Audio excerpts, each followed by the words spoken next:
మన నిత్య జీవితంలో కోపం రాని వారు ఉండరు అంటే అతిశయోక్తి లేదు. ఇది ఒక సహజమైనటువంటి భావోద్వేగంగా చెప్పుకోవచ్చు. అయితే తన కోపమే తన శత్రువని పెద్దలు చెప్పినట్లుగా దీనిని నియంత్రించుకోవడం చాలా ముఖ్యం. ఈ కోపం అనేది మానవ సంబంధాల మీద తీవ్రమైనటువంటి ప్రభావం చూపుతుంది. అలాగే కుటుంబంలో కలహాలకి దారితీసేటువంటి అవకాశం ఉంది. ఒక్కోసారి అయిన వాళ్లే దూరం అయ్యేటువంటి అవకాశం కూడా ఉంది.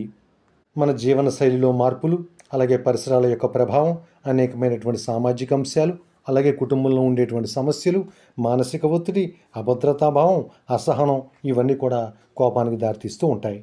కొందరికైతే ప్రతి చిన్న విషయానికి కూడా కోపం వచ్చేస్తూ ఉంటుంది.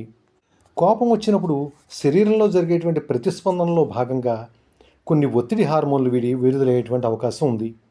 అలాగే కోపం వచ్చినప్పుడు హృదయ స్పందన రేటు పెరిగిపోవటం, శ్వాస వేగంగా కొట్టుకోవటం, అలాగే రక్తపోటు కూడా కొంతమందిలో పెరిగేటువంటి అవకాశం ఉంటుంది.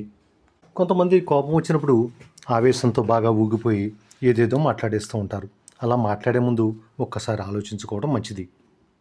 ఎదుటివారిలో లోపాలు ఉన్నప్పుడు వెంటనే ఆవేశపడిపోకుండా ఉండి తర్వాత నిదానంగా చెప్పడానికి ప్రయత్నం చేస్తే అప్పుడు వాళ్ళలో వాళ్ళు లోపాలను గుర్తించుకునేటువంటి అవకాశం ఉంది. వ్యాయామం చేయటం, ధ్యానం చేయటం, యోగా చేయటం మంచి ఫలితాలను ఇస్తుంది. చక్కటి సంగీతం వినటం, మానసిక ఒత్తిడికి దూరంగా ఉండటం, ప్రశాంతంగా ఉండటం అలవర్చుకోవాలి. ఏదో ఒక పనిలో నిమగ్నమై ఉండే విధంగా ప్లాన్ చేసుకోవాలి. ప్రతి చిన్న విషయాన్ని భూతద్దంలో వెతకకుండా ఉండటం మంచిది. అలాగే క్షమాగుణం అలవాటు చేసుకోవడం కూడా మంచిది.